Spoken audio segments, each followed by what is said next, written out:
like a question. So in this perspective, the things we are afraid of, we continue to be afraid of. However, if there are precautions that we can take regarding the things that we fear, we continue to take them. If there are any legitimate precautions we can take, we will continue to take them, but believers can do more than that.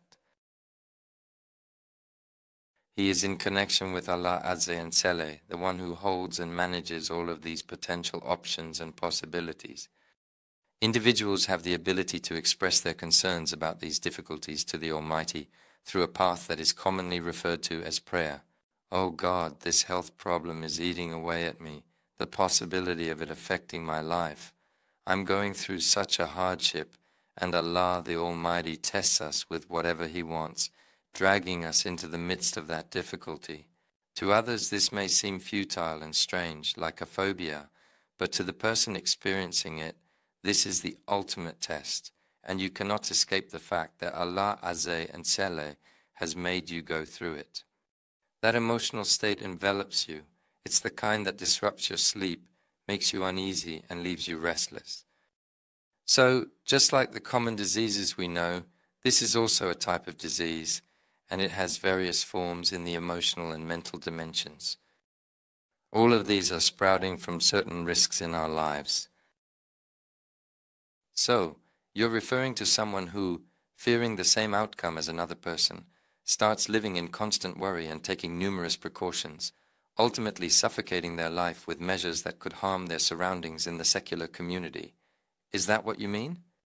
So, do you believe that these individuals are the ones who have become disconnected from the future of life and the happiness of life? This is something that Allah, the Almighty and Majestic, tests us with, something that makes us anxious as a matter of calculation even before anything else. In a secular context, it is understandable for individuals who witness and experience this approach and feeling of uneasiness, because they think your process is flowing randomly. In a random flowing process, anything can happen to anyone at any moment. Based on experience, I'm telling you that if there's a possibility of something going wrong, it will inevitably go wrong without fail. If there's a chance of going against it, you go against it. The worst option among the options of going against it is the one that comes first.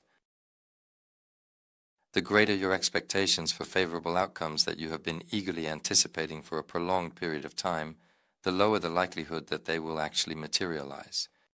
In this life, the experience is gained on the secular side, but when we consider these data on this side, how Allah Azza and Jalla, who is the power that governs when His servants turn their backs on Him, takes the world away from them, how He does not let them taste its flavor and salt when they focus on life, pursue their expectations with all their love, enthusiasm, and appetite, and especially try to obtain it from the world, how He overwhelms them with bad risks, even though they have all kinds of opportunities. And we are living in a world where the worst possibility is what they want the most. So since Allah, the Almighty and Majestic, is the one who creates and manages life, in addition to the precautions we take regarding risks, along with the visible measures, we also rely on our communication with Allah, which we call dua, prayer, and worship, and we ask Him to make these things easier for us, not to let them happen, and if they do happen, to give us patience. We are buying this in advance. We have already acknowledged that we can be tested in some manner with one of the comparable types that Senabi Haq has stated will undoubtedly occur, and we have bestowed this authority upon Senabi Haq. The Almighty God will test us. We are here for this purpose. These are presented as different types of questions in these various possible bad options, either with hunger or with fear.